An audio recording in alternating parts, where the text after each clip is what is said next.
तो फ्रेंड्स, इस वीडियो में आपका स्वागत है। और आज हम अपना sexual reproduction in human being समझने वाले इस टॉपिक को आज हम कवर करने वाले। तो आज का टॉपिक है हमारा sexual reproduction in human being.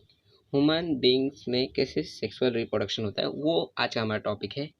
तो इससे पहले जो हमने पिछले वीडियो में अपना सेक्सुअल रिप्रोडक्शन इन प्लांट ख़त्म किया था ना हमने, कि फ्लावर्स में कैसे सेक्सुअल रिप्रोडक्शन होता है, डबल फर्टिलाइजेशन और सीड जर्मिनेशन देखा था। तो उसमें सेक्सुअल रिप्रोडक्शन हो रहा था। तो ह्यूमंस में उसी तरह से ह्यूमंस में कैसे सेक्सुअल रिप्रोडक्शन होता है वो आज हम लोग जानेंगे। तो सबसे पहले हम ये जान जाते हैं कि सेक्सुअल रिप्रोडक्शन का मेन मतलब क्या है, सेक्सुअल रिप्रोडक्शन का मतलब क्या है।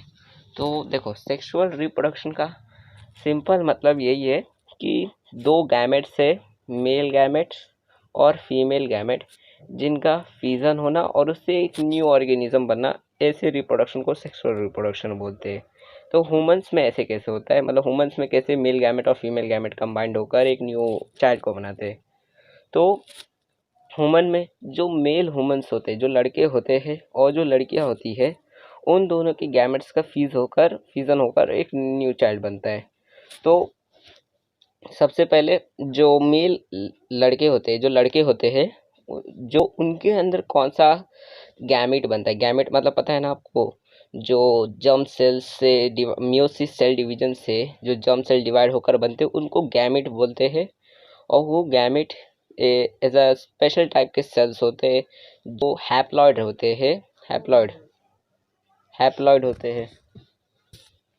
तो ये जो जर्म सेल्स होते हैं, ये जो गैमेट्स होते हैं वो हैप्लॉइड्स होते हैं और ये कंबाइंड होकर जाइगोट बनाते हैं और उसके बाद एम्ब्रियो बनाकर फिर एक चाइल्ड उसी के अंदर बनता है। तो मेल जो होता है, जो मेल ह्यूमन है, वो स्पर्म बनाता है, जो उसका गैमेट है वो स्पर्म बनाता है। तो मेल जो है वो स्पर्म बनाता है, स्पर्म उसका गैमेट है। स्पर्म कैसा रहता है, तो स्पर्म ऐसा रहता है, ये इसका हेड रहता है, ऐसे इसका मिडल रहता है और ये ऐसा टेल रहता है। ठीक है, ऐसा स्पर्म रहता है। और जो फीमेल रहता है, जो लड़की रहती है, जो फीमेल ह्यूमन रहती है, वो ओवुम बनाती है। ऐसा ओवुम, एक सेल भी बोलते हैं, ओवुम बनाती है। और वो जो ओवुम होता है, जब एक सेल मतलब ओवुम और ये स्पर्म कंबाइंड हो जाते हैं, एक साथ आ जाते हैं, मीट कर लेते हैं, तब एक जाइगोट बन जाता है। तो इस तरह से मेन ह्यूमंस में सेक्सुअल रिप्रोडक्शन होता है। तो अब ह्यूमंस में सेक्सुअल रिप्रोडक्शन होने के लिए गैमेट्स बनना जरूरी है, बिना गैमेट्स के नहीं होगा। तो सबसे पहले कि ह्यूमंस में क्या ये गैमेट्स बचपन से ही बन के रहते हैं, कि मतलब जब मन चाहे तब ये गैमेट का यूज़ कर सकते, तो ऐसा नहीं होता। ये जो गैमेट्स होते हैं ये जो गैमेट्स होते हैं ये कब बनना हमारे बॉडी में स्टार्ट होते हैं, मतलब ह्यूमंस में कब बनना स्टार्ट होते हैं, तो जब मेल और फीमेल, मतलब मेल और फीमेल जब प्यूबर्टी एज को हिट करते हैं। प्यूबर्टी एज क्या है, तो प्यूबर्टी एज का मतलब होता है जो 13-14 साल की उम्र होती है, 13-14 साल की उम्र होती है। तो उस उम्र में वो प्यूबर्टी एज को हिट कर देते हैं और उस टाइम पे उनके शरीर में गैमेट्स बनना स्टार्ट हो जाते हैं। तब मतलब अब उनके शरीर में गैमेट्स बन सकता है, अब उनकी बॉडी एबल है गैमेट्स बनाने के लिए। ठीक है, तो मेल और फीमेल्स जब प्यूबर्टी एज को हिट करते, जब वो 13-14 ईयर्स के होते, तब उनके में गैमेट्स बनने लगता है, मतलब मेल में स्पर्म बनना स्टार्ट हो जाता है और फीमेल में ओवम बनना स्टार्ट हो जाता है जब वो 13-14 साल के होते हैं। अब ये जो एक गैमेट है, ये मरते दम तक क्या बनते रहेगा। तो ऐसा नहीं होता। जो मेल होता है उसके में वो एक बार स्टार्ट हो गया तो मरते दम तक रहता है, नॉर्मली रहता है। अगर बाय कुछ हो गया, कुछ डिसीज़ हो गई या कोई प्रॉब्लम हो गई, तो उस वजह से हो सकता है बीच में उसका स्टॉप हो जाए, ये स्पर्म बनने का जो प्रोसेस है वो स्टॉप हो जाए, हो सकता है स्टॉप हो गया। लेकिन जो फीमेल होते हैं उनमें ये मरते दम तक नहीं रहता। मेल में नॉर्मली मरते दम तक रहता है, ये स्पर्म बनते रहता है मरते दम तक। लेकिन जो फीमेल्स होते हैं उनके में 40 से 50 साल में ये ओवम बनना स्टॉप हो जाता है, मतलब ये ओवम 40 से 50 ईयर में बनना स्टॉप हो जाता है। ठीक है, तो फीमेल्स में ये 40-50 साल तक ही ओवम बनेगा। जब वो प्यूबर्टी एज से स्टार्ट होगा और फिर जब वो 40-50 साल के हो जाएंगे उसके बाद वो स्टॉप हो जाएगा नॉर्मली। लेकिन अभी के टाइम पे तो 35-40 तक ही स्टॉप हो जाता है, अभी बहुत जल्दी स्टॉप हो जाता है। तो अभी मैंने आपको गैमेट्स बताया कि मेल गैमेट्स क्या होते हैं, फीमेल गैमेट्स क्या होते हैं, ठीक है। अब हम थोड़ा आपके जो टेक्स्ट बुक में जो चीज़ें दी गई है, जो sexual reproduction in human being का जो थोड़ी बहुत चीज़ें दी गई है, तो वो पहले ये सारी जो पॉइंट्स है इनको थोड़ा हम पढ़ लेते क्या है ये सारी चीज़ें, और उसके बाद हम अपना ह्यूमन मेल रिप्रोडक्टिव सिस्टम समझेंगे कि जो मेल रिप्रोडक्टिव सिस्टम है, मतलब मेल के अंदर जो गैमेट्स बनता है, ये जो स्पर्म बन रहा है वो कैसे बनता है, मतलब रिप्रोडक्टिव सिस्टम क्या है, मतलब रिप्रोडक्टिव सिस्टम मतलब क्या कि गैमेट्स बनाने वाला सिस्टम कहाँ होता है, क्या है, कैसे होता है परफॉर्म, वो सारी चीज़ें देखेंगे, ठीक है। और उसके बाद है फीमेल रिप्रोडक्टिव सिस्टम, और उसके बाद gamete formation, fertilization, development of birth, वो सारी चीज़ें। तो सबसे पहले हम ये देख लेते, ये सारे पॉइंट्स को कवर कर लेते, ठीक है। तो अगर आपने अभी तक हमारे चैनल को सब्सक्राइब नहीं किया है तो प्लीज़ चैनल को सब्सक्राइब कर लीजिए और बेल आइकन को भी क्लिक कर देना, ताकि आपको लेटेस्ट वीडियोस की नोटिफिकेशन मिलती रहे और आप वो आगे वाली वीडियोस भी देख सके। और अगर वीडियो अच्छा लगे, समझ आ जाए आपको टॉपिक, तो वीडियो को लाइक ज़रूर कर देना। तो और इस वीडियो को अपने फ्रेंड्स के साथ प्लीज़ शेयर ज़रूर कर देना, ताकि वो भी इस टॉपिक को क्लियरली समझ सके। तो स्टार्ट करते पॉइंट को, और इस वीडियो को बिना स्किप करे देखें, क्योंकि हो सकता है, क्योंकि मैं जो ह्यूमन मेल रिप्रोडक्टिव सिस्टम है उसको स्ट्रक्चर मतलब पूरा ड्रॉ करके समझाने वाला हूँ, तो हो सकता है 1-2 पॉइंट छूट जाए, तो आपको हो सकता है पूरा पॉइंट ही ना समझाए, इसलिए प्लीज़ बिना स्किप करे देखें और शुरू से लेकर अंत तक बिना स्किप करे देखें। तो स्टार्ट करते। We have studied in the chapter of heredity and variation. Men have XY sex chromosome and women have XX sex chromosome. तो सबसे पहले आप लोग ये जान लो सेक्स क्रोमोसोम क्या होता है। तो देखो, हमारा जो बॉडी है, ह्यूमन बॉडी जो है वो अरबों खरबों सेल्स से बना हुआ है, और हर एक जो सेल होता है उसके अंदर 46 क्रोमोसोम्स होते हैं। 46 क्रोमोसोम में से जो 44 क्रोमोसोम्स होते हैं, जो मतलब 46 क्रोमोसोम है ना, तो उसमें से जो 44 क्रोमोसोम्स होते हैं वो ऑटोसम्स होते हैं, मतलब वो खाली अरेंजमेंट के लिए रहते हैं, बस सेल डिवीजन के लिए इस्तेमाल होते हैं, वो ऑटोसम्स होते हैं, उसको ऑटोसम्स बोलते हैं। और जो बाकी का जो 2 बचे हुए क्रोमोसोम्स है उनको बोलते हैं सेक्स क्रोमोसोम्स, मतलब उसको सेक्स क्रोमोसोम बोलते हैं, जो बाकी का जो बचा हुआ 2 क्रोमोसोम्स होते हैं। और फीमेल में भी ऐसे ही कि जो बाकी 44 क्रोमोसोम्स होते वो ऑटोसम्स होते, और जो बचे हुए 2 क्रोमोसोम होते हैं वो XX रहते हैं, मतलब ए 2 क्रोमोसोम्स। और जो मेन जो XY क्रोमोसोम होता है वो मेन में रहता है, मतलब इन लड़के में, बॉय में, मतलब XY जो क्रोमोसोम होता है, XY जो क्रोमोसोम है वो लड़कों में रहता है, लड़कों में, बॉय में रहता है, और जो XX क्रोमोसोम होता है वो लड़कियों में रहता है, ठीक है। तो मतलब इसका मतलब क्या हुआ कि 22 पेयर हुए ऑटोसम्स के हुए 22 पेयर, और सेक्स क्रोमोसोम्स के एक ही पेयर हुआ ना, 23 पेयर होते हैं, तो एक पेयर हुआ सेक्स क्रोमोसोम्स का, ठीक है। सेक्स क्रोमोसोम का एक पेयर हुआ, और 22 क्रोमोसोम ऑटोसम्स के पेयर है। तो इसका मतलब क्या हुआ कि XY जो सेक्स क्रोमोसोम होता है वो मेन के अंदर लड़कों में रहता है, और जो XX सेक्स क्रोमोसोम होता है वो लड़कियों में रहता है। नेक्स्ट पॉइंट देखते हैं। Reproductive system with specific organ develop in the body of man and women due to this sex chromosome only. जो सेक्स क्रोमोसोम होता है उनके वजह से ही मेन और वुमेन्स में जो रिप्रोडक्टिव ऑर्गन्स होते हैं वो डिफरेंट रहते हैं, मतलब लड़कों में अलग तरीके का रिप्रोडक्टिव ऑर्गन होता है। रिप्रोडक्टिव सिस्टम का मतलब होता है कि ऐसा सिस्टम जो गैमेट बनाता है, गैमेट बनाने वाला सिस्टम को रिप्रोडक्टिव सिस्टम बोलेंगे। तो जो मेन होता है, जो लड़के होते हैं उनके अंदर अलग रिप्रोडक्टिव सिस्टम होता है, मतलब डिफरेंट टाइप का ऑर्गन रहता है जो गैमेट बना रहा रहता है। और जो लड़कियां रहती है, जो वुमेन्स रहती है, उनके अंदर अलग तरीके का रिप्रोडक्टिव सिस्टम होता है जो गैमेट बना रहा रहता है। तो वो क्यों अलग अलग रहते हैं, तो वो सेक्स क्रोमोसोम की वजह से रहता है, मतलब मेन में XY रहता है, XY सेक्स क्रोमोसोम रहता है, इस वजह से अलग डिफरेंट ऑर्गन्स रहते हैं सेक्स रिप्रोडक्टिव सिस्टम के। और वुमेन्स में XX सेक्स क्रोमोसोम होते हैं, इसलिए उनके में अलग तरीके का ऑर्गन रहता है रिप्रोडक्टिव सिस्टम के लिए, गैमेट बनाने वाला system. X chromosome is present in the man and woman, whereas Y chromosome is present is in men only। जो X क्रोमोसोम होता है वो कॉमन है मेन और वुमेन दोनों में, मतलब कॉमन है। देखो इधर X इसमें भी है और इसमें भी X क्रोमोसोम है, लेकिन जो Y क्रोमोसोम होता है वो खाली मेन में ही रहता है, मतलब वुमेन्स में वो प्रेजेंट नहीं रहता है Y क्रोमोसोम, वो सिर्फ मेन में ही रहता है। लेकिन X क्रोमोसोम जो है वो मेन और वुमेन दोनों में रहता है।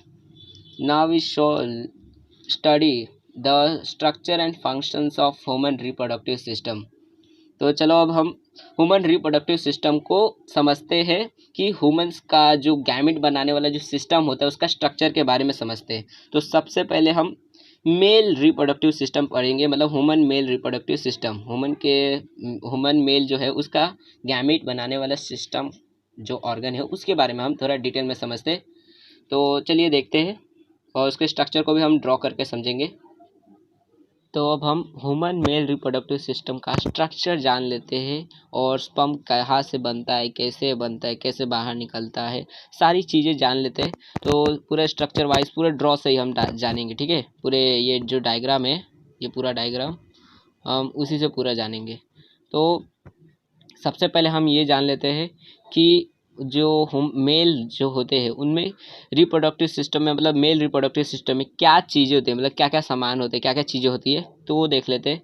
तो मेल रिप्रोडक्टिव सिस्टम में 3 चीज़ें होती है, 3 मेन चीज़ें होती है। जो होती है प्राइमरी सेक्स ऑर्गन, खाली मैं पी लिख दे रहा हूँ, इधर स्पेस नहीं है इसलिए। तो पहला होता है प्राइमरी सेक्स ऑर्गन, दूसरा होता है एक्सेसरी डक्स, तो मैं खाली डी लिख देता हूँ, डक्स मेन है, डक्स, ठीक है। तो डक्स, और जो तीसरा होता है वो होता है ग्लैंड्स, ठीक है। अब मैं तीनों का मतलब बताता हूँ। प्राइमरी सेक्स ऑर्गन का काम क्या होता है और मतलब क्या होता है। प्राइमरी सेक्स ऑर्गन का मतलब होता है कि ऐसा ऑर्गन जो हार्मोन्स रिलीज कर रहा हो, बना रहा हो हार्मोन्स, और साथ ही साथ गैमिट भी बना रहा हो, मतलब गैमिट भी बना रहा है और साथ ही साथ हार्मोन्स भी रिलीज कर रहा है। ऐसे और ऑर्गन को प्राइमरी सेक्स ऑर्गन बोलते हैं। तो वो कौन सा ऑर्गन है, तो वो है टेस्टस। जो टेस्टस है, ये टेस्टस, 2 टेस्टस होते हैं अपने में, मेल में। तो टेस्टस जो होता है वो हार्मोन्स भी बनाता है और गैमेट्स भी बनाता है। हार्मोन्स कौन सा, तो हार्मोन्स होता है टेस्टोस्टेरोन। जो टेस्टोस्टेरोन हार्मोन्स है वो टेस्टस रिलीज करता है, बनाता है, और साथ ही साथ गैमेट्स भी बनाता है। गैमेट्स कौन सा, तो जो स्पर्म है वो टेस्टस ही बनाता है, मतलब टेस्टस स्पर्म बनाता है, और बाकी जो सारे, मतलब ये मेन काम टेस्टस ही करता है स्पर्म बनाने का। फिर दूसरा जो है डक्ट, एक्सेसरी डक्ट्स, उनका काम क्या रहता है, तो देखो पहले ये देख लो डक्ट्स होते क्या है। तो डक्ट्स एज अ ट्यूब है, पाइप है जिसमें रास्ता है, ठीक है। जैसे कि ये वास्ट डिफरेंस, ये एक ट्यूब है। फिर ये जैकुलेटरी डक्ट, ये भी एक ट्यूब है। फिर ये यूरिनोजेनिटल डक्ट। तो ये सारे जो डक्ट्स है ये बस आने जाने के लिए, ठीक है। तो इनका काम क्या रहता है, डक्ट्स का काम क्या रहता है, कुछ काम होगा ना तभी है। जैसे प्राइमरी सेक्स ऑर्गन का काम था हार्मोन्स बनाना और गैमीट बनाना, तो ये डक्ट्स का काम क्या रहता है, तो ये जो डक्ट्स होते हैं उनका काम रहता है ट्रांसफ़र और स्टोरेज का, मतलब ट्रांसफ़र करने का और स्टोरेज करने का काम रहता है ये डक्ट्स का। ये डक्ट्स का बस यही काम रहता है, ट्रांसफ़र करने का और स्टोरेज करने का। और डक्ट्स बहुत सारे हैं, जैसे कि वास्ट डिफरेंस है, ये वास्ट डिफरेंस एक डक्ट है। फिर इजैकुलेटरी एक डक्ट है, और यूरिनोजेनिटल डक्ट, ठीक है। तो इतने सारे डक्ट्स है। और अब ग्लैंड्स क्या होता है, ये ग्लैंड क्या है, तो ग्लैंड का मतलब होता है, देख लो पहले ग्लैंड्स क्या क्या है। देखो ग्लैंड्स, ये ग्लैंड है, ये जो ये है ना ब्लू कलर का, डार्क ब्लू में, तो वो एक ग्लैंड है। फिर ये जो बल्ब जैसा दिख रहा है वो भी एक ग्लैंड है। और साथ ही साथ ये जो ये पीछे वाला जो है छुपा हुआ है पीछे से, तो उसको भी बोलते, वो भी एक ग्लैंड है। तो ये सारे जो ग्लैंड्स होते हैं वो कुछ सीक्रेट कर देते हैं स्पर्म के लिए, कुछ मतलब कोई चीज़ें सीक्रेट कर देते हैं, कुछ खाने पीने के लिए, खाने पीने के लिए, या और भी कुछ चीज़ें जो होती है जो स्पर्म को चाहिए रहती है, तो वो सारी चीज़ें ये ग्लैंड्स सीक्रेट कर देती है, समझे। ये ग्लैंड्स का काम क्या रहता है, सिक्रेशन का काम रहता है। ये उन लोग कुछ सीक्रेट कर देते हैं स्पर्म के लिए। तो ये 3 चीज़ें होती है। अब मेन काम स्पर्म किधर बनता है, स्पर्म स्टार्टिंग एज स्पर्म किधर बनता है, तो टेस्टस के अंदर बनता है। ठीक है, टेस्टस के अंदर बनता है। तो पहले हम अपने जो हमारा लड़का था, मेल था बबलू, उसको बना लेते हैं। ठीक है, तो ये अपना बबलू,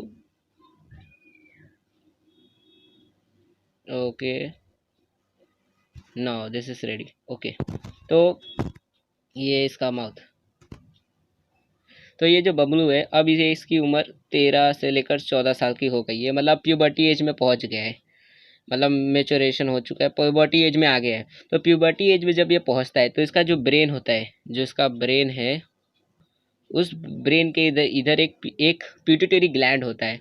ऐसे रहता है पिट्यूटरी ग्लैंड, ऐसे ऐसे रहता है, एक पिट्यूटरी ग्लैंड होता है जो टेस्टस को सिग्नल भेजता है, मतलब ऐसे सिग्नल भेजता है कि जा टेस्टस, अब तू हार्मोन्स बनाना स्टार्ट कर दे और गैमेट बनाना स्टार्ट कर दे, बहुत दिन से आराम कर लिया, इतना साल आराम किया, अब काम पे लग जाए। तो ये जो टेस्टस होता है फिर बोलता है हाँ मैं काम पे लग जाता हूँ, ठीक है भाई, तो इतना मेरे को इतना दिन आराम करने दिया, अब मैं काम करता हूँ। तो ये जो टेस्टस होता है फिर जब प्यूबर्टी एज में आ जाता है तब ये काम करना स्टार्ट कर देता है, मतलब गैमेट बनाना स्टार्ट कर देता है और हार्मोन्स भी। तो टेस्टस किधर होता है, तो ये बॉडी कैविटी है, ये एब्डोमिनल कैविटी, और टेस्टस होता है इधर, इधर होता है टेस्टस। तो ये मतलब ये स्कॉटम है और इसके अंदर होता है टेस्टस, दो टेस्टस। ठीक है, तो ये स्कॉटम के अंदर होता है टेस्टस और इसी के अंदर बनेंगे ये अपने स्पम्स। ठीक है, तो ये स्पम जो होते हैं ऐसे टेस्टस के अंदर डायरेक्ट पड़े हुए नहीं रहते कि जब मन चाहे तब एक स्पम निकल गया, ऐसा नहीं होता। ये जो स्पम होते हैं वो बनते हैं इस टेस्टस के अंदर, और टेस्टस के अंदर ऐसा नहीं कि डायरेक्ट बन रहे रहते, उसके अंदर और भी चीज़ें होती उसके अंदर वो बन रहे रहते हैं। तो हम डायरेक्ट एक एक टेस्टस को एकदम इनलाज कर लेते और समझते। ठीक है, तो ये है स्क्वाटम, आधा पार्ट ले रहा हूँ, और ये है टेस्टस। ठीक है, तो अब ये टेस्टस है, अब इसके अंदर स्पर्म डायरेक्ट नहीं पड़े हुए रहते, इसके अंदर क्या होता है ना, इसके अंदर बहुत सारे लोबुल्स होते हैं, ऐसे लोबुल्स होते हैं, ऐसे लोबुल्स होते हैं। ये लोबुल्स क्या होते हैं, तो लोबुल्स इसी के अंदर मतलब स्पर्म बनते हैं। तो क्या होता है ना, ये लोबुल्स है ना, उसके अंदर सेमनीफेरस ट्यूबल्स होते हैं, स्पेलिंग याद रखो, सेमनीफेरस ट्यूबल्स। ठीक है, सेमनीफेरस ट्यूबल्स। तो ये जो सेमनीफेरस ट्यूबल्स होते हैं, इनके अंदर जो जर्म सेल होते हैं उनको उनको मियोसिस की मदद से डिवाइड होकर गैमेट्स बनते हैं, उसी के अंदर सेमनीफेरस ट्यूबल्स के अंदर गैमेट्स बनते हैं। ऐसे इसके अंदर बहुत सारे रहते हैं, और ये जो लोबल्स होते हैं वो 250 के अराउंड रहते हैं, 250 लूबल्स। ठीक है, 250 लूबल्स होते हैं। और ये जो सेमनीफेरस ट्यूबल्स है वो कोई एक फिक्स नंबर नहीं रहता, मतलब किसी किसी किसी लोबल्स में एक होता है तो किसी में दो रहता है, ऐसे फिक्स नहीं रहता। तो किसी में एक रहता है, किसी में दो रहता है, किसी में तीन रहता है, ऐसे रहता है। तो ये अब इसके अंदर स्पम्प बन गए। ठीक है, ये सेमनीफेरस ट्यूबल्स में बन गए। अब यहाँ से निकलेंगे कैसे, तो यहाँ से एक ऐसे पाइप निकलती है, ऐसे ट्यूब निकलता है।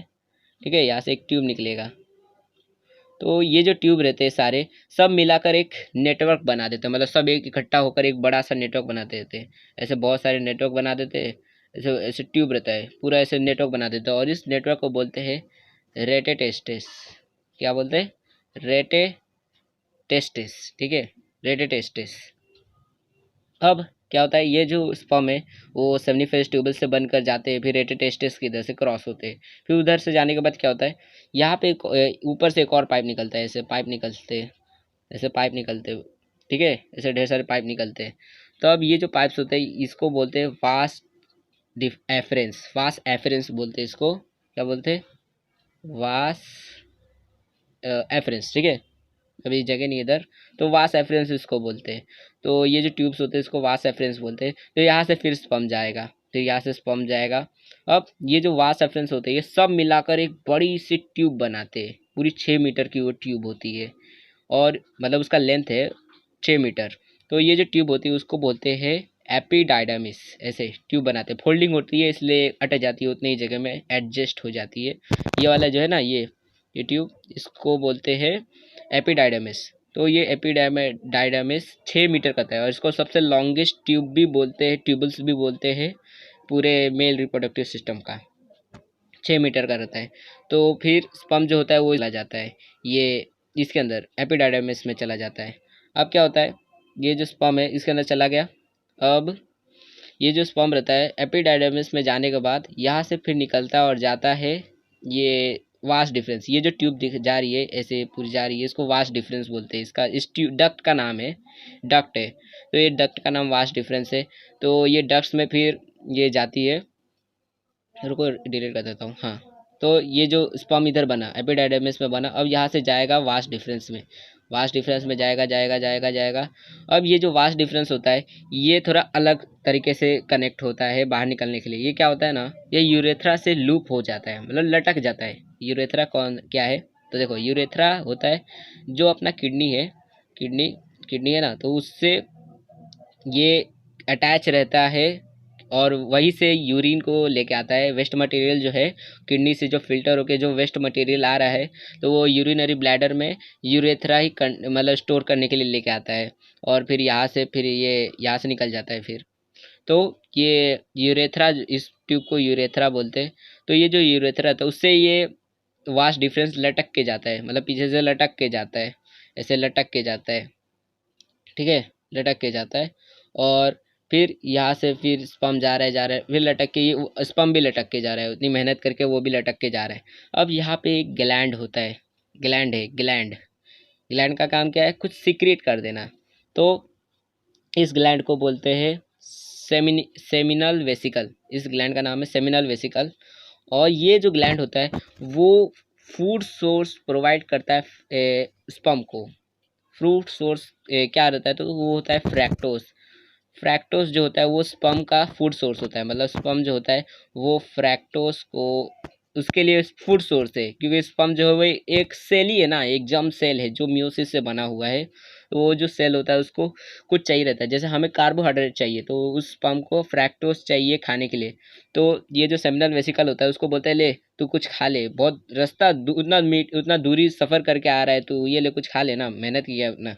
तो फिर फ्रैक्टोस को देता है, बोलता है ये लीजिए कुछ फ्रैक्टोस लीजिए, और उसको फ्रैक्टोस दे देता है। और को ज़्यादा एनर्जी की भी ज़रूरत रहती है, इसलिए उसको फ्रैक्टोस दे देता है, ठीक है। तो सेमिनल वेसिकल फ्रैक्टोस सीक्रेट कर देते हैं कहाँ पे, तो इजैकुलेटरी डक्ट में। अब ये इजैकुलेटरी डक्ट क्या है, तो देखो इजैकुलेटरी डक्ट होता है जो ये एक ग्लैंड, ये जो सेमिनल वेसिकल है और यहाँ तक वास्ट डिफरेंस था, तो इन दोनों के प्लस को दोनों को जोड़कर बोलते हैं इजैकुलेटरी डक्ट, ठीक है, इजैकुलेटरी डक्ट। तो उसके आगे वाले ट्यूब को इजैकुलेटरी डक्ट बोलते हैं। तो फिर स्पर्म जो है वो फ्रैक्टोज से मिक्स हो जाता है, मतलब ये अकेला स्पर्म और ये फ्रैक्टोज मिक्स हो जाते हैं और फिर आगे जाते हैं, फिर आगे आगे जाते हैं। फिर यहाँ पे एक और ग्लैंड होता है, ठीक है, एक और ग्लैंड होता है, ये होता है प्रोस्टेट ग्लैंड, ये प्रोस्टेट ग्लैंड। तो ये जो प्रोस्टेट ग्लैंड होता है ये भी कुछ सीक्रेट कर देता है, ठीक है, ये भी कुछ सीक्रेट कर देता है और वो भी मिक्स हो जाता है, फिर ये आगे आगे जाते आगे जाता है। फिर यहाँ पे एक और ग्लैंड होता है जो होता है कॉपर्स ग्लैंड। ये कॉपर्स ग्लैंड जो होता है उसको बल्बो यूरेथल ग्लैंड भी बोलते हैं, बल्बो यूरेथल ग्लैंड, ठीक है, बल्बो यूरेथल ग्लैंड भी बोलते हैं इस कॉपर्स ग्लैंड को। क्यों, क्योंकि ये जो कॉपर्स ग्लैंड होता है ये कुछ ऐसा सीक्रेट करता है जो ऐसा स्पर्म को रास्ता दिखाने का काम, जैसा बोल सकते हैं कि हाँ उसको एक टॉर्च दे दिया कि जा, या लाइट चालू कर दिया कि अब अंधेरे में मत कर, जा तू जा लाइट चालू कर दिया, तो वैसे ही कुछ वो रिलीज कर देता उसके लिए, स्पर्म के लिए, ठीक है। तो फिर जब स्पर्म सारी मिक्सिंग हो जाती है, मतलब स्पर्म जो है वो फ्रक्टोज से भी मिक्स हो गया, प्रोस्टेट ग्लैंड के भी सिक्रेशन से मिक्स हो गया, फिर कॉपस ग्लैंड के भी सिक्रेशन से मिक्स हो गया, तो जब सबसे मिक्स हो जाता है तब बन जाता है वो सेमेन। सेमेन का स्पेलिंग याद रखो, सेमेन, ओके। तो सबसे जब मिक्स हो जाता है हर एक, मतलब सिक्रेशन से जब मिक्स हो जाता है तब वो बन जाता है सेमेन। अब किस ग्लैंड ने क्या क्या सीक्रेट किया, ठीक है, किस ग्लैंड ने क्या क्या सीक्रेट किया, तो जो ये सेमिनल वेसिकल था उसने क्या सीक्रेट किया, तो उसने फ्रैक्टोस सीक्रेट किया, फ्रैक्टोस सेमिनल वेसिकल ने सीक्रेट किया।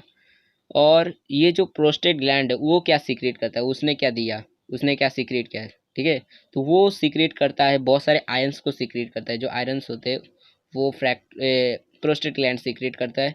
और जो सेमेन का स्मेल होता है, जो सेमेन बना है सबका मिक्सिंग का, तो उसका जो स्मेल होता है और जो कलर होता है, स्मेल और कलर, वो प्रोस्टेट ग्लैंड के वजह से ही आता है। प्रोस्टेट ग्लैंड जो सीक्रेट करता है उसकी वजह से ही आता है स्मेल और कलर, मतलब वाइट कलर का जो सेमेन होता है वो इस प्रोस्टेट ग्लैंड के वजह से ही आता है। और कॉपर्स ग्लैंड जो सीक्रेट करता है उसको बोलते हैं मोक्यूस, उसको मोक्यूस बोलते हैं, ठीक है। तो ये सब सीक्रेशन के बाद और स्पर्म मिलाकर सबको बोलते हैं सेमेन। ठीक है, सब मिक्स हो जाते हैं और उसके बाद सेमेन बन जाते हैं। और सेमेन में क्या होता है ना, ये समझ लो सेमेन है। ठीक है, तो सेमेन का जो 10% हिस्सा होता है वो होता है स्पर्म। 10% स्पर्म होता है।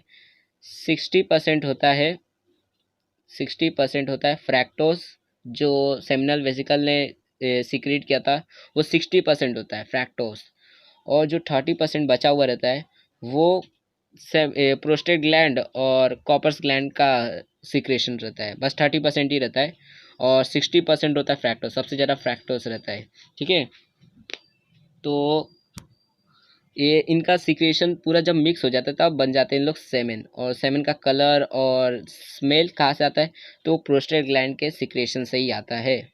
ओके, अब जब ये स्पर्म जाएगा इधर, अब वापस हम थोड़ा रिवाइज कर लेते हैं। तो स्पर्म का सीक्वेंस क्या हो गया कि स्पर्म कहाँ से बना, कहाँ से निकला।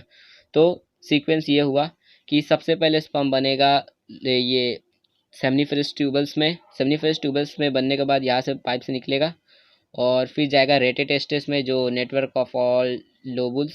ठीक है, फिर यहाँ रेटेटेस्टिस में जाने के बाद जाएगा फिर वास एफरेंस में, वास एफरेंस में जाने के बाद जाएगा एपिडायडेमिस में, फिर जाएगा किधर, वास डिफरेंस में। वास डिफरेंस में जाने के बाद जाएगा इजैकुलेटरी डक्ट में, वहाँ पे फ्रैक्टोज के साथ मिक्स हो जाएगा सेमिनल वेसिकल का सीक्रेशन के साथ। और फिर जाएगा इजैकुलेटरी डक्ट में, फिर इजैकुलेटरी डक्ट के बाद यहाँ पे प्रोस्टेट ग्लैंड आएगा, उसके भी सीक्रेशन के साथ मिक्स हो जाएगा। फिर जाएगा यूरिनोजेनिटरी डक्ट में, और यहाँ पे कॉपर्स ग्लैंड के भी सीक्रेशन के साथ मिक्स होने के बाद वो सेमेन बन जाएगा। और फिर जब पेनिस के थ्रू वो बाहर निकल जाएगा, इरप्ट हो जाएगा, यहाँ से बाहर निकल जाएगा। ठीक है, यहाँ से बाहर निकल जाएगा पेनिस के थ्रू, ये जो सेमेन था वो बाहर निकल जाएगा। और अगर ये जो सेमेन है वो फीमेल रिप्रोडक्टिव सिस्टम में एंटर कर गया, मतलब फीमेल के रिप्रोडक्टिव सिस्टम के अंदर चला गया और ओवम के साथ मीट कर लिया, मतलब ये जो अपना स्पर्म है वो अगर ओवम के साथ मीट कर लिया, तब बन जाएगा एक चाइल्ड, तब चाइल्ड हो सकता है। और ठीक है, चाइल्ड हो जाएगा अगर ओवम के साथ ये स्पर्म अगर मीट कर लिया तो। ठीक है, और एक और इंटरेस्टिंग चीज़ बता देता हूँ कि जो बच्चा होता है, मतलब लड़का लड़की जो होती है, मतलब जो लड़का लड़की होती है वो मेल पेरेंट के ऊपर, मेल स्पर्म मतलब स्पर्म के ऊपर ही डिपेंड होता है, मेल गैमेट के ऊपर ही डिपेंड होता है कि कौन सा गैमेट उसके अंदर एंटर हुआ है, मतलब जो ओवम है उसके अंदर कौन से गैमेट एंटर हुए उस हिसाब से मेल मतलब लड़का लड़की का हिसाब मतलब आते हैं। तो जैसे कि अगर जो मेल गैमेट होते हैं, जो स्पर्म होता है वो दो तरीके का होता है, मतलब जो स्पर्म है वो दो तरीके का होता है। एक होता है वो एक होता है ना, जो स्पर्म होता है वो 22+X होता है, और एक होता है 22+Y होता है। ठीक है, एक होता है 22+X और एक होता है 22+Y। अब ये कैसे कैसे हुआ ना, कुछ कारण भी होना चाहिए ना कि ऐसे कैसे आ गया। तो इसका कारण ये है कि एक सेल था 44+XY का, अगर हम मियोसिस से इसको डिवाइड कर दें, दो हिस्सों में बांट दें। ठीक है, दो हिस्सों में बांट दिए, तब कितना बांटेंगे, 22 प्लस एक एक्स इधर आ जाएगा और एक दूसरे 22 वाले में वाई डाल देंगे। तो इस तरह से ये है। ठीक है, तो जिस अगर समझ लो ओवम के अंदर 22+X वाला एंटर किया तो फीमेल हो गई। कैसे, तो फीमेल का जो ओसीड होता है वो 22+X होता है, तो XX आएगा तो फीमेल आ जाएगी। और अगर ये 22+Y गया तो मेल बनेगा, मतलब तब लड़का पैदा होगा। तो इस तरह से लड़का लड़की भी हो सकता है, मतलब अगर ये वाला स्पर्म गया, स्पर्म के अंदर की कौन सा मतलब है, अगर 22+X है स्पर्म के अंदर क्रोमोसोम्स, तो वो अगर एंटर किया तो लड़की बना देगा, फीमेल आएगी। और अगर 22+Y वाला क्रोमोसोम मतलब स्पर्म अगर एंटर किया ओवम के अंदर तो अब वो लड़का बना देगा। ठीक है, मेल फीमेल ऐसे होता है। तो मतलब जो स्पर्म होता है वो ही मेल गैमेट ही डिसाइड करता है कि लड़का होगा या लड़की होगी। जो पहले जाएगा वो लड़का, जो पहले जाएगा वो होगा लड़का। अगर 22+X वाला गया तो लड़की होगी, 22+Y वाला गया तो लड़का होगा। ओके, और एक और इंटरेस्टिंग फैक्ट बता देता हूँ। ठीक है, एक मस्त चीज़ बता देता हूँ जो ज़्यादातर लोगों को तो पता ही नहीं होगी।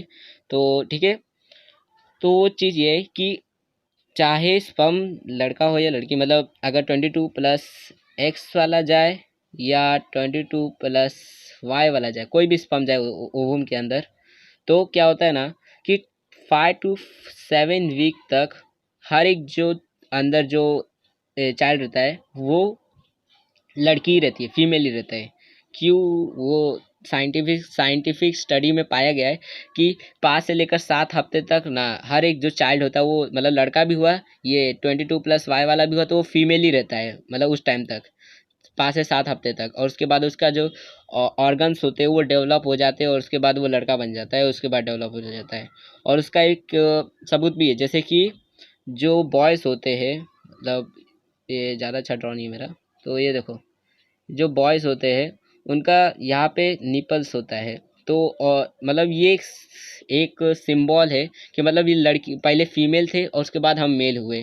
क्योंकि छोटे बच्चों का भी मतलब छोटे बच्चे और मतलब लड़का रहे या लड़की रहे, छोटे जब दोनों रहते हैं तो दोनों के निपल्स होते हैं ना एक जैसे ही। तो वो एक सबूत है कि मतलब वो एक प्रूफ हो गया है कि ये जो है ये एक एविडेंस है कि हम जब थे पेट में तो 5 से 7 हफ्ते तक हम लड़की थे, फीमेल ही थे लड़के।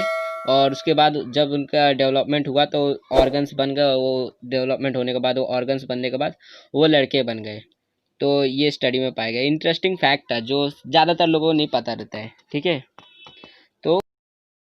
तो सबसे पहला जो पॉइंट है आपका टेक्स्ट बुक में ये सारी चीज़ें लिखी गई है, मैंने नहीं लिखा है। ठीक है, तो male reproductive systems of humans consist of testes, variate ducts and gland. वही कि जो मेल रिप्रोडक्टिव सिस्टम्स में एक टेस्टस होता है, बहुत सारे डक्स होते हैं और ग्लैंड्स होते हैं। ये चीज़ें ये तो अभी हमने पढ़ा कि टेस्टस होते हैं, 2 टेस्टस होता है, डक्स बहुत सारे होते हैं और ग्लैंड्स होते हैं। ठीक है, ग्लैंड्स कौन से? सेमिनल वेसिकल है, प्रोस्टेट ग्लैंड है, कॉपर्स ग्लैंड है। अब आगे नेक्स्ट पॉइंट है, testes are present in the scrotum outside the abdominal cavity. Testes जो है वो स्कॉटम में प्रेजेंट होता है। स्कॉटम एक पाउच लाइक है, स्कॉटम जो है वो एक पाउच जैसा है जिसके अंदर जो टेस्टस है वो रहता है। मतलब टेस्टस को मान लो टेस्टस जो है उसको एक थैले के अंदर रख दिया, लटका दिया थैले को, तो वैसे ही स्कॉटम है जो एक थैला है जिसके अंदर टेस्टस को हमने रख दिया है, समझे? तो स्कॉटम वैसा ही है और ये एब्डोमिनल कैविटी के बाहर ही रहता है। क्योंकि इसका एक रीज़न भी है बाहर रहने का, क्योंकि ना जो टेस्टस होता है उसको कम टेम्परेचर चाहिए रहता है। मतलब जो हमारा बॉडी टेम्परेचर रहता है, हमारा बॉडी टेम्परेचर 37 डिग्री रहता है ना, तो उस जो टेस्टस रहता है उसको हमारे बॉडी टेम्परेचर से कम टेम्परेचर चाहिए रहता है गैमेट बनाने के लिए। तो इसलिए वो बाहर भी रहता है, उसका भी वो मतलब एक रीज़न है कि ये इसलिए बाहर रहता है कि उसे इसको कम टेम्परेचर चाहिए रहता है गैमेट्स बनाने के लिए। ठीक है, टेस्टस कंटेन न्यूमरस सेमनीफेरस ट्यूबल्स। टेस्टस जो होता है उसके पास बहुत सारे सेमनीफेरस ट्यूबल्स होते हैं। इसमें ये नहीं लिखा है कि लोबल्स के अंदर सेमनीफेरस ट्यूबल्स होते हैं, तो वो आपको लिखने की जरूरत भी नहीं है, जितना लिखा वही लिखना। ठीक है, कि टेस्टस के अंदर बहुत सारे सेमनीफेरस ट्यूबल्स होते हैं। सेमनीफेरस याद रखो spelling. Okay, germinal epithelium present in the tubules divided by meiosis to produce sperm. Germinal epithelium जो है मतलब जो जर्म सेल्स होते हैं सेमनीफेरस ट्यूबल्स के अंदर, वो डिवाइड होते हैं मियोसिस की मदद से और स्पर्म को बना देते हैं। मतलब मियोसिस सेल डिवीजन से ही स्पर्म बनेंगे ना। जर्म सेल जब डिवाइड हो जाते हैं, एक जर्म सेल रहता है डिवाइड होकर चार चार स्पर्म चार गैमेट्स बना देता है। और स्पर्म जो रहते हैं वो हैप्लॉइड रहते हैं, सबके सब हैप्लॉइड। ठीक है, एक भी स्पर्म ऐसा नहीं कि डिप्लॉइड रहेगा, सबके सब हैप्लॉइड ही रहेंगे। Okay, the sperm are sent forward through various tubules. Sequence of those tubules is as rated testis, vast difference, epididymis is vast difference, ejaculatory duct and urinogenital duct. Sorry मैंने vast difference बोल दिया, vast एफरेंस है। Okay, तो इसमें क्या बोल रहा है कि जो स्पर्म है उसको आगे की तरफ भेजा जाता है, मतलब एक ट्यूब से अगले ट्यूब तक। मतलब ये एक ट्यूब था, उसके आगे वाले ट्यूब में फिर भेजा जाता है, फिर आगे वाले ट्यूब में, ऐसे आगे की तरफ फॉरवर्ड की तरफ भेजा जाता है, सेंड किया जाता है। तो उसका एक सीक्वेंस बन गया। सीक्वेंस याद कर लो कि क्या है सीक्वेंस, तो आपको याद ही है। सेमनीफेरस ट्यूबल से निकलने के बाद कहा जाता है रेटेटेस्टिस में, जो नेटवर्क ऑफ ऑल लोबल्स रेटेटेस्टिस में जाता है। फिर जाता है वास एफरेंस में, फिर जाता है एपिडायडमिस में, फिर जाता है किधर वास डिफरेंस में। वास डिफरेंस के बाद इजैकुलेटरी डक्ट में। खाली डक्ट की बात चल रही है इसलिए ग्लैंड मत लिख देना, सेमिनल वेसिकल लिखने की जरूरत नहीं है। फिर उसके बाद यूरिनोजेनिटरी डक्ट में, फिर बाहर सीक्रेट। ठीक है, बाहर की तरफ निकल जाता है, फिर पेनिस के थ्रू बाहर निकल गया। As the sperm are pushed forward from one duct to next, they become mature and able to fertilize the womb. और ऐसे ही स्पर्म को आगे की तरफ पुश किया जाता है, धकेला जाता है एक डक्ट से नेक्स्ट डक्ट तक, मतलब एक ट्यूब से अगले ट्यूब तक भेजा जाता है, स्पर्म को पुश किया जाता है। और ये जब ये पहुंच जाते हैं यूरिनोजेनिटल डक्ट में, तब ये एकदम मेच्योर हो जाते हैं, एबल हो जाते हैं, मतलब अब ये तैयार है ओवम को फर्टिलाइज करने के लिए। मतलब अब अगर ओवम अगर इसके साथ मीट किया, मतलब ओवम अगर इसके पास आया, या ये मतलब ये ओवम के पास अगर मीट किया, तो ये ओवम को फर्टिलाइज कर देगा और एक चाइल्ड हो जाएगा। मतलब वुमन को प्रेग्नेंट करने के लिए अब ये स्पर्म तैयार है, एबल है, मेच्योर हो चुका है, अब तैयार हो चुका है अच्छे से। आगे पॉइंट देखते हैं। Seminal vesicles secrete their secretion in the ejaculatory duct, whereas prostate gland and Cowper's gland secrete their secretion in the urinogenital duct. जो सेमिनल वेसिकल है, जो ग्लैंड है, वो अपना सीक्रेशन किधर सीक्रेट करता है, तो इजैकुलेटरी डक्ट में सीक्रेट करेगा ना, क्योंकि उसके आगे हो रहता है। मतलब इधर देखो ऐसे, ये है सेमिनल वेसिकल और ये इजैकुलेटरी डक्ट, और यहाँ से पीछे है वास्ट डिफरेंस। तो यहाँ पे इजैकुलेटरी डक्ट में सीक्रेट कर देता है फ्रैक्टोस, और फिर स्पर्म आता है और मिक्स हो जाता है उसके साथ, फिर आगे चला जाता है। और फिर जो प्रोस्टेट ग्लैंड होता है और कॉपर्स ग्लैंड, वो दोनों अपना सीक्रेट कर देते हैं सीक्रेशन यूरिनोजेनिटल डक्ट में। जो यूरिनोजेनिटल डक्ट में उसमें सीक्रेट कर देता है, स्पर्म आता है, फिर उसके साथ भी मिक्स हो जाता है और बन जाता है सेमेन। ठीक है। प्रोस्टेट ग्लैंड और क्या सीक्रेट करता है, तो आयन सीक्रेट करता है, और सेमेन का स्मेल और जो कलर होता है वो उसकी वजह से ही आता है। और कॉपर ग्लैंड मोक्यूल्स रिलीज करता है। ठीक है। Semen is format from of sperm and secretion of all this gland. जो सेमेन होता है वो स्पर्म से बना हुआ रहता है, और जितने भी सीक्रेशन होते हैं ग्लैंड्स के, उन सब के मिक्सिंग से बना होता है सेमेन। ठीक है। Semen is ejaculated out through penis. और सेमेन जो होता है वो बाहर की तरफ निकलता है पेनिस के थ्रू। इजैकुलेटेड का मतलब होता है बाहर की तरफ निकलना, बाहर की तरफ निकाल देना, हकाल देना। तो पेनिस के थ्रू, जो पेनिस होता है वहाँ से निकल जाता है सेमेन, और ठीक है, वहाँ से निकल जाता है। All the organs of male reproductive system are paired except urinogenital duct, prostate gland and penis and scrotum। मतलब जो मेल रिप्रोडक्टिव सिस्टम में जितने भी ऑर्गन्स है, जितने भी मतलब हर एक जो ऑर्गन्स है, मतलब ज़्यादातर जो ऑर्गन्स है वो पेयर में, पेयर मतलब क्या, डबल है, हर एक चीज़ के डबल है। जैसे टेस्टस 2 है, फिर वास्ट डिफरेंस भी 2 है, और प्रोस्टेट सॉरी कॉपर्स ग्लैंड भी 2 है, और सेमिनल वेसिकल भी 2 है ना, और इजैकुलेटरी भी ये साइड भी है, ये साइड भी है ना, तो 2 है। तो और ठीक है, इतनी चीज़ें ये 2 है। लेकिन कुछ चीज़ें जो सिंगल सिंगल है, मतलब सारी चीज़ें डबल नहीं है, सारी चीज़ें पेयर में नहीं है, कुछ चीज़ें जो सिंगल ही सिंगल है। जैसे जो यूरिनोजेनिटल डक्ट है वो एक ही है ना, एक ही पाइप से जाता है, एक ही पाइप से यूरिन भी निकलता है, एक ही पाइप से गैमेट भी निकल रहा है, डबल पाइप नहीं है। और जो प्रोस्टेट ग्लैंड है वो भी एक ही है ना, ऐसे एक ही है। और जो पेनिस है वो भी एक ही है, और स्कॉटम भी एक ही है, एक ही स्कॉटम है, और उसके अंदर 2 टेस्टिस है। ठीक है। तो यहाँ पे अपना टेक्स्ट बुक का भी ख़त्म हो गया। अब हम फिर भी थोड़ा सा रिवाइज कर लेते हैं। सीक्वेंस याद रख लो, डायग्राम बनाने में आपको आसान पड़ेगा, ज़्यादा हार्ड नहीं है।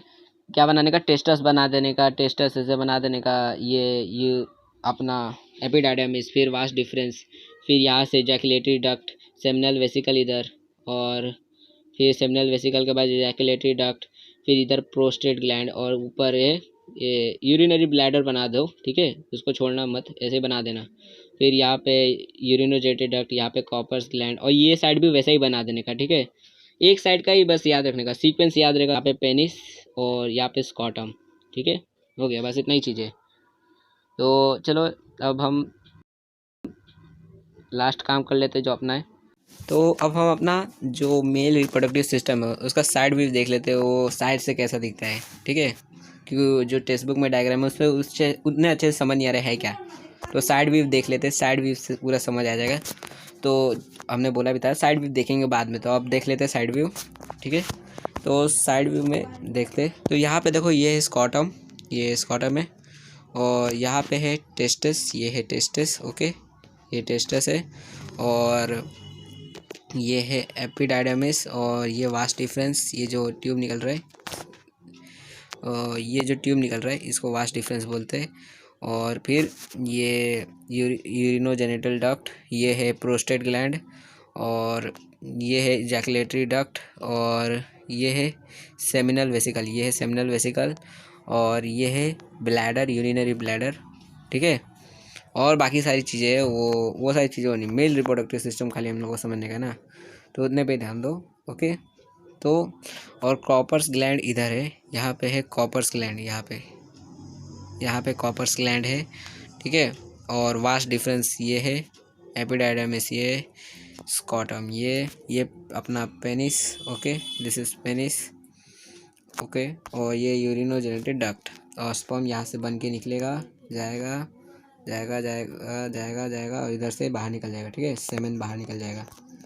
तो ये साइड व्यू है, और ये सब बाकी एनएस है, वो सारी चीज़ें, तो वो सारी चीज़ों पे ध्यान नहीं देना, बस ये चीज़ें मेल रिप्रोडक्टिव सिस्टम पे ध्यान देना है।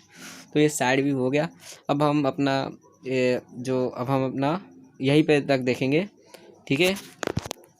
ये साइड व्यू है, अगर आप चाहें तो ये विकीपीडिया पेज पे आप जाकर देख सकते हैं। इस इमेज को मैंने वहीं से इमेज को लिया है, आप लोग वहाँ से जाकर देख सकते हैं विकीपीडिया पेज पे, ठीक है। कि अब हम इस वीडियो में यहीं तक देखेंगे। तो अब हम अपने नेक्स्ट वीडियो में देखने वाले ह्यूमन फीमेल रिप्रोडक्टिव सिस्टम, और पूरा फीमेल के रिप्रोडक्टिव सिस्टम को हम समझने वाले अपने नेक्स्ट वीडियो में। तो वो वाली वीडियो को देखने के लिए चैनल को सब्सक्राइब करना बिल्कुल ही मत भूलना, और बेल आइकन को भी क्लिक कर देना, ठीक है, ताकि आपको नेक्स्ट वीडियो की नोटिफिकेशन मिल सके। और ये बिल्कुल फ्री है, तो प्लीज़ चैनल को सब्सक्राइब कर लो, और ऐसी डिटेलेड वीडियो देख सकेंगे आप अगर चैनल को सब्सक्राइब कर लेंगे। और इस वीडियो को अपने दोस्तों के साथ प्लीज़ शेयर ज़रूर कर देना, ताकि वो भी इस टॉपिक को डिटेल में समझ सके, और वो भी हमारे चैनल के बारे में जान सके। तो और इस वीडियो को अपने फ्रेंड्स के साथ शेयर ज़रूर कर देना, और लाइक ज़रूर, अच्छा लगे, अगर समझ आया है तो लाइक ज़रूर कर देना। और अगर वीडियो कैसा लगा, अगर अच्छा लगे तो कमेंट करके ज़रूर बताना कि वीडियो अच्छा लगा है, नाइस, ठीक है। तो हम अपने नेक्स्ट वीडियो में मिलेंगे, और thanks for watching my video.